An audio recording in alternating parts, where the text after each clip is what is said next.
see about 12th standard biobotany, lesson 1, asexual and sexual reproduction in plants. Today's topic is microspore and pollen grain. What is microspore? Microspore is the immediate product of microspore mother cell.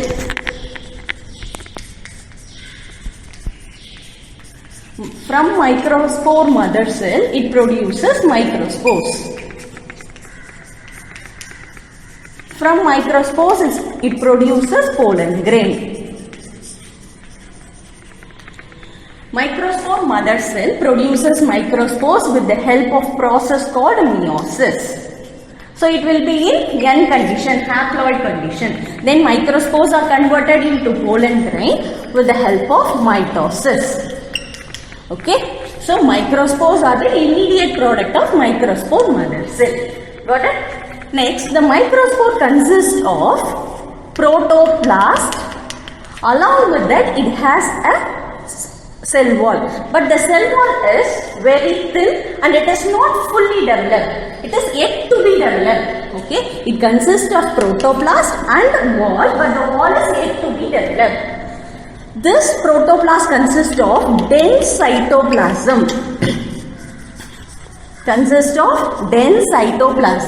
Along with that, it has central nucleus. Okay. Next topic is pollen wall.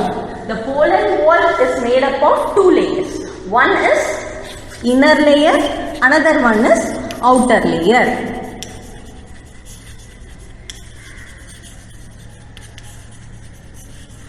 Inner layer is called intine. Outer layer is called exine. So the inner layer is uniform. It does not have any unusual parts. It is uniform in thickness and it consists of, it is made up of cellulose, hemicellulose, pectin, and some proteins such as callose, and callose are also present in this layer. Okay, it is thin layer and it is uniform in thickness, but the outer layer is ununiform. Okay, it is not in a uniform structure.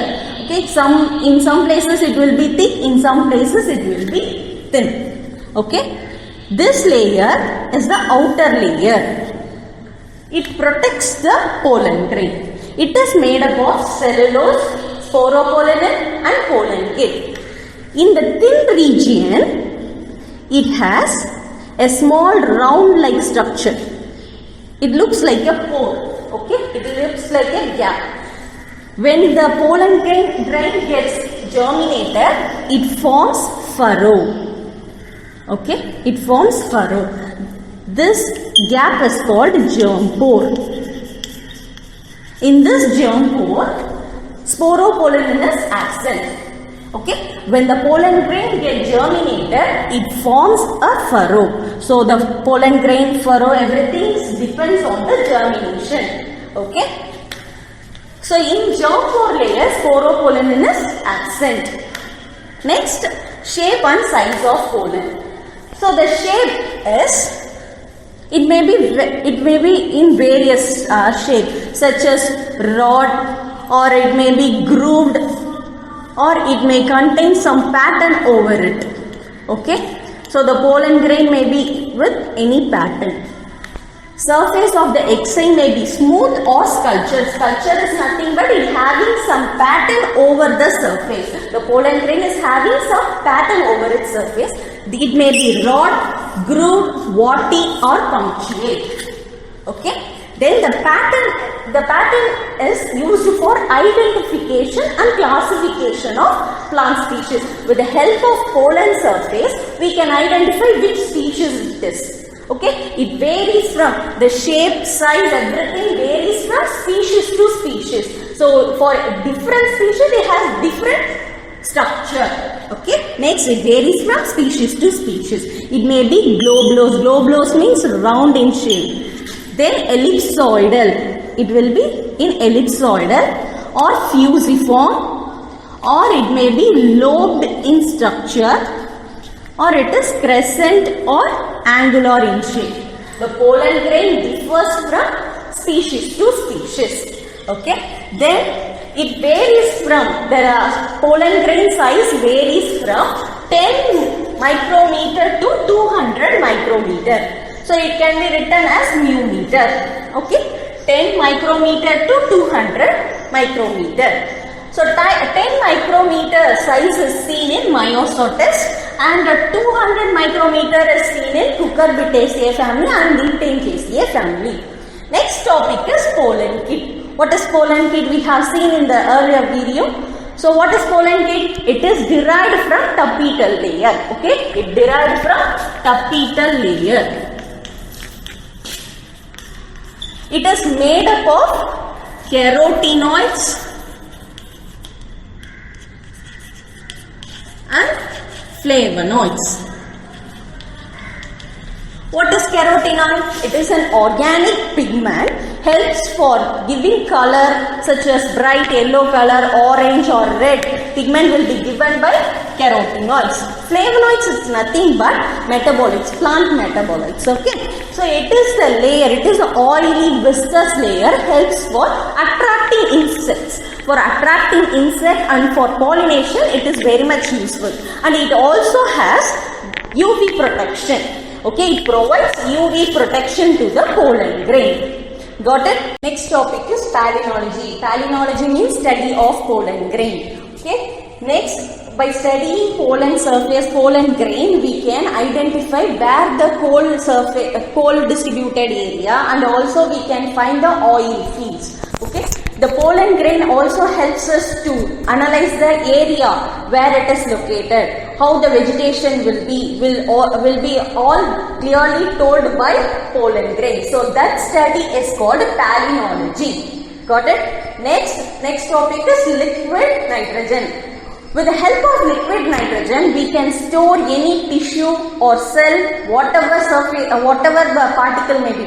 We can store the cell with minus 196 degrees Celsius. Okay, minus 196 degrees Celsius for long period of time. That is called cryopreservation. Cryo means low, at low temperature. Okay, preservation means protecting. Okay, in minus 196 degrees Celsius, we can preserve any tissues or cell or pollen grain for a long period of time. Okay. It also helps for storing pollen.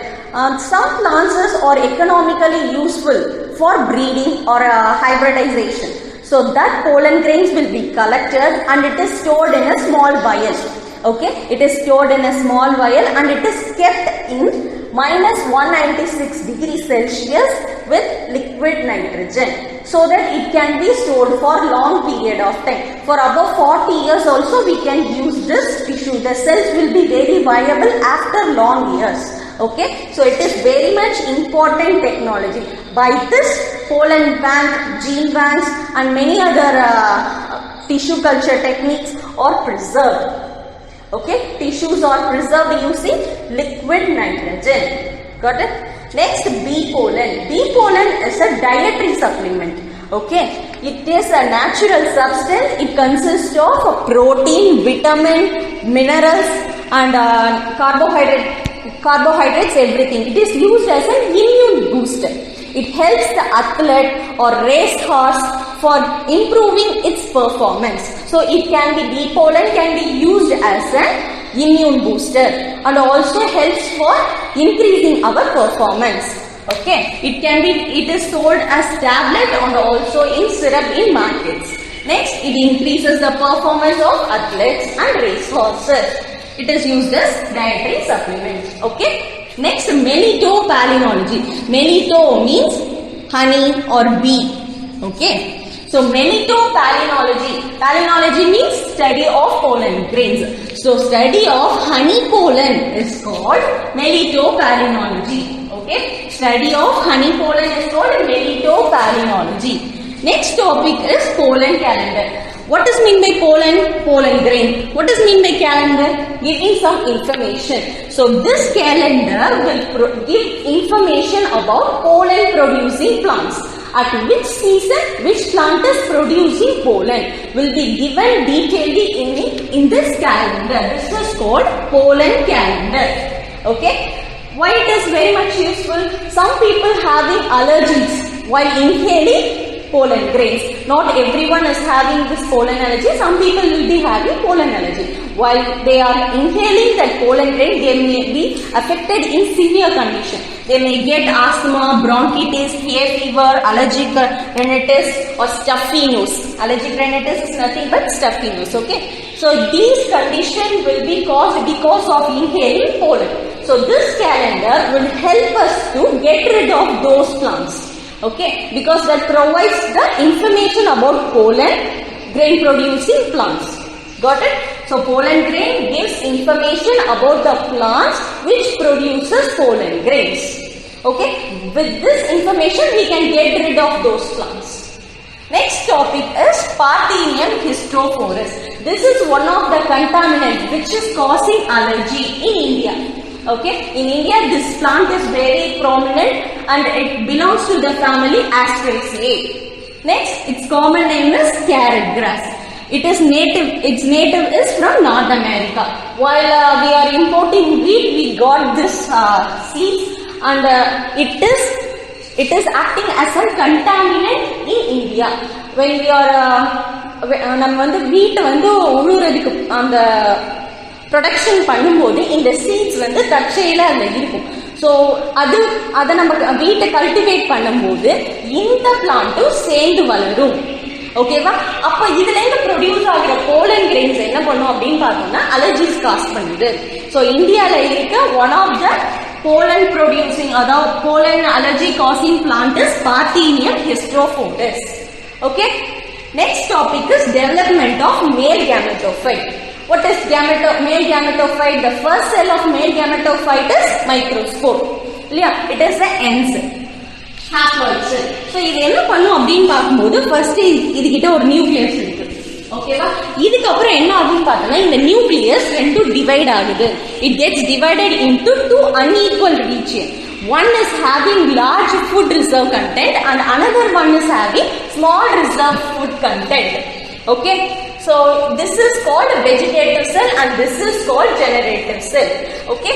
It divides into two. First one is vegetative nucleus and generative nucleus. After that, a wall is laid between two cells. இங்க இந்த நடுவுல பாத்தீங்கன்னா ஒரு வால் மட்டும் form ஆகுது. அப்ப அது என்ன பண்ணுதுன்னு பார்த்தோம்னா இந்த செல்லை ரெண்டா டிவைட் பண்ணுது. ஒன்னு என்னன்னு பார்த்தோம்னா it consist of high food content. இதுல நிறைய ஃபுட் மெட்டீரியல் இருக்கு. இதுல பார்த்தோம்னா கம்மியா தான் இருக்கு. ஓகேவா? சோ இந்த பெருசா இருக்கிறது வந்து வெஜிடேட்டிவ் செல்னு சொல்றோம். இந்த சின்ன செல் வந்து ஜெனரேட்டிவ் செல்னு சொல்றோம். So this nucleus is called vegetative nucleus and this nucleus is called generative nucleus. After that என்ன ஆகுது அப்படின்னு பார்த்தோம்னா முக்காவாசி 60% ஆஃப் ஏஞ்சியோஸ்பர்ம்ஸ் பார்த்தோம்னா இந்த டூ செல்டு ஸ்டேஜ்ல தான் அந்த ஆங்கர்ல இருந்து டெசிஸ் ஆகி வெளியில வந்து pollen grain. Okay, at two celled stage angiosperms will liberate pollen grains. ஓகேவா? அப்ப இது என்ன ஆகும் அப்படின்னு பார்த்தோம்னா if it attaches to the right stigma of the flower, ஒரு ஃபிளவரோட கரெக்ட் ஸ்டிக்மால அட்டாச் ஆகும்போது if the pollen is attaching to the right stigma, it starts germinating. ஓகேவா? இந்த ஜெர்மினேஷனுக்கு அப்புறம் என்ன ஆகுது அப்படின்னு பார்த்தோம்னா இந்த ஜெனரேட்டிவ் நியூக்ளியஸ் இருக்கு இல்லையா, அந்த generative nucleus get divided. It again gets divided into two and forms two male gametes. ஓகேவா? பிஃபோர் ரீச்சிங் இன்டு த ஓவரிக்குள்ள அந்த எம்ப்ரியோ சாக்குள்ள ரீச் ஆகிறதுக்கு முன்னாடியே இந்த செல், இந்த ஜெனரேட்டிவ் செல் ரெண்டா டிவைட் ஆயிடுது. Dividing generating nucleus. Okay, so இது ரெண்டும் டிவைட் ஆகி என்னவா ஃபார்ம் ஆகுது அப்படின்னு பார்த்தோம்னா டூ மேல் கேமெட்ஸ் ஃபார்ம் ஆகுது. ஓகேவா? பிஃபோர் ரீச்சிங் த எம்ப்ரியோ சாக் இது ஃபார்ம் ஆகி இந்த போலன் pollen grain வந்து germinate ஆயிடுச்சு embryo sac ரீச் பண்றதுக்கு முன்னாடியே நமக்கு இந்த 2 male gametes ஃபார்ம் ஆகுது. எப்படி ஃபார்ம் ஆகுது அப்படின்னு பார்த்தோம்னா உள்ள ஒரு intine layer இருந்தது இல்லையா, இந்த intine layer forms a pollen tube. இது பேர் தான் pollen tube. இந்த pollen tube ஃபார்ம் பண்ணுது. இந்த pollen tube வழியா தான் இந்த ஜெனரேட்டிவ் நியூக்ளியஸ் ரெண்டா டிவைட் ஆகுது. அதுக்கப்புறமா இந்த நியூக்ளியஸ் 2 gametes ரீச் பிரிஞ்சு அதுக்கப்புறம் இது ஒன்னு வந்து டியூப் நியூக்ளியஸ். அந்த முன்னாடி பார்த்தோம்ல வெஜிடேட்டிவ் நியூக்ளியஸ், அந்த வெஜிடேட்டிவ் நியூக்ளியஸ் தான் இந்த டியூப் நியூக்ளியஸ். அதுக்கப்புறம் இந்த ஜெனரேட்டிவ் நியூக்ளியஸ் ரெண்டா டிவைட் ஆகி 2 மேல் கேமெட்ஸா ஃபார்ம் ஆகுது. அதுக்கப்புறம் இந்த டியூப் நியூக்ளியஸ் அப்படியே தான் இருக்கும். இப்ப இந்த மூணு தான் சேர்ந்து உள்ள போய் fertilizationக்கு ஹெல்ப் பண்ணுது. ஓகேவா? before reaching this embryo sac it gets divided. ஓகேவா? இதுக்கு அப்புறமா நம்ம நெக்ஸ்ட் டாபிக் என்ன பார்ப்போம் அப்படின்னு பார்த்தோம்னா கைனீசியம் பார்ப்போம். we can see that in detail. That's all for today's class, and the homework is development of male gametophyte and what is pollen kit. Okay, thank you, see you in next class.